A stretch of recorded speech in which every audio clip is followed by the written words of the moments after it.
Hello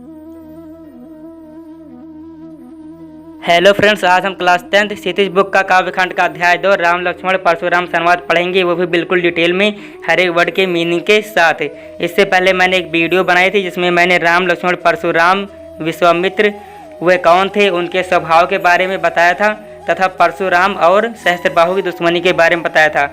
अगर आपने वह वीडियो नहीं देखी है और इनके बारे में आपको नहीं पता है तो मैं इस डिस्क्रिप्शन बॉक्स में लिंक दे रहा हूँ, इस वीडियो के नीचे ही, वो आप पर जाकर देख लेना। मैं वो वीडियो इस वीडियो में नहीं जोड़ रहा हूँ क्योंकि ये वीडियो बहुत अधिक लंबी हो जाती और अधिकतर बच्चों को ये इस कहानी के बारे में पता है। तो चलिए हम शुरू करते हैं।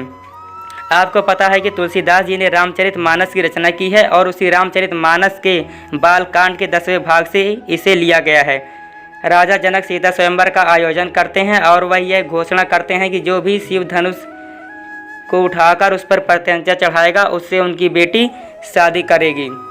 बड़े बड़े राजा बहुत दूर दूर से आते हैं और शिव जी के धनुष को उठाने की कोशिश करते हैं, परंतु कोई भी नहीं उठा पाता है, हर कोई विफल हो जाता है।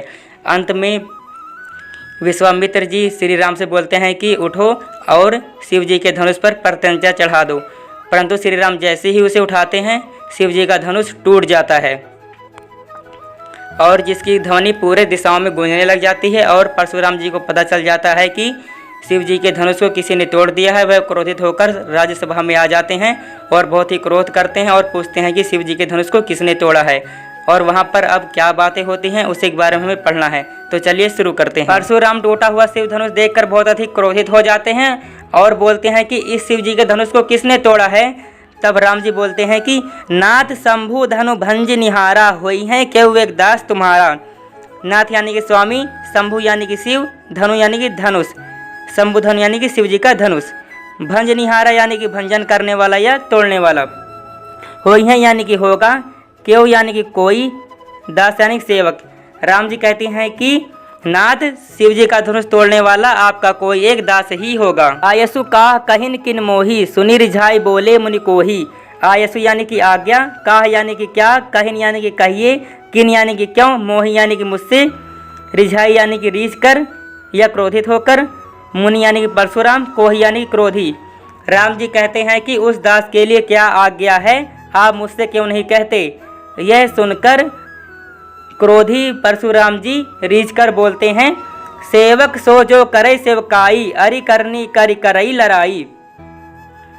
सो यानी कि वह, करे यानी कि करे, सेवकाई यानी कि सेवा, अरि करनी यानी कि दुश्मनी का काम करने वाला, कर यानी कि किया, करे यानी कि चाहिए, लड़ाई यानी कि लड़ाई।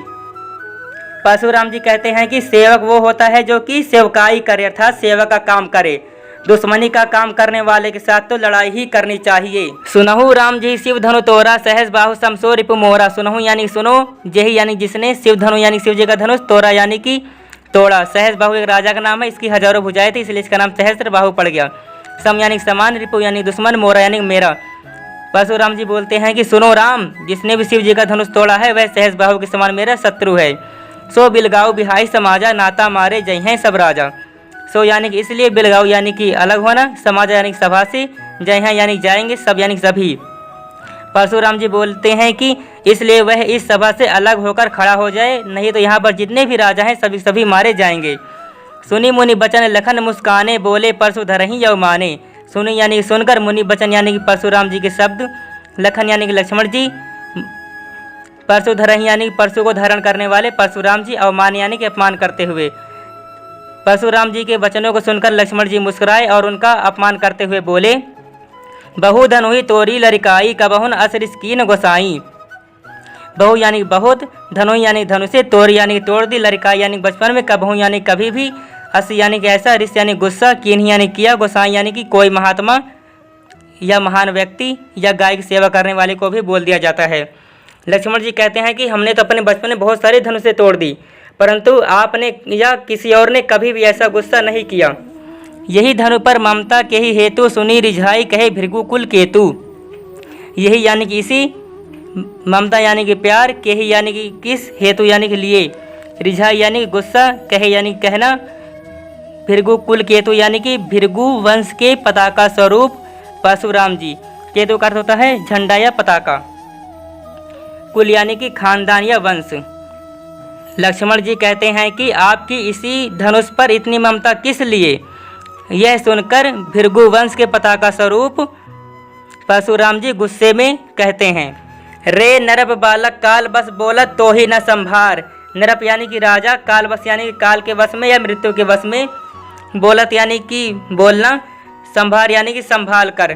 परशुराम जी कहते हैं कि हे राजा के छोकरे, हे राजा के बेटे, तू काल के वश यानी मृत्यु के वश में है, इसलिए तू संभाल कर नहीं बोल रहा है। धनु ही सम त्रिपुरारी धनु विदित सकल संसार।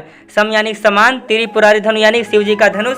शिव जी ने इसी धनुष से त्रिपुरारी राक्षस का वध किया था, तब से शिव जी को त्रिपुरारी बोला जाता है। विदित यानी कि पता होना या ज्ञात। सकल यानी कि पूरे। परशुराम जी कहते हैं कि तू इन छोटी छोटी साधारण धनुषों को शिव जी के महान धनुष के समान समझता है, जो कि इस पूरे संसार में विख्यात है। Thanks for watching, subscribe for more videos.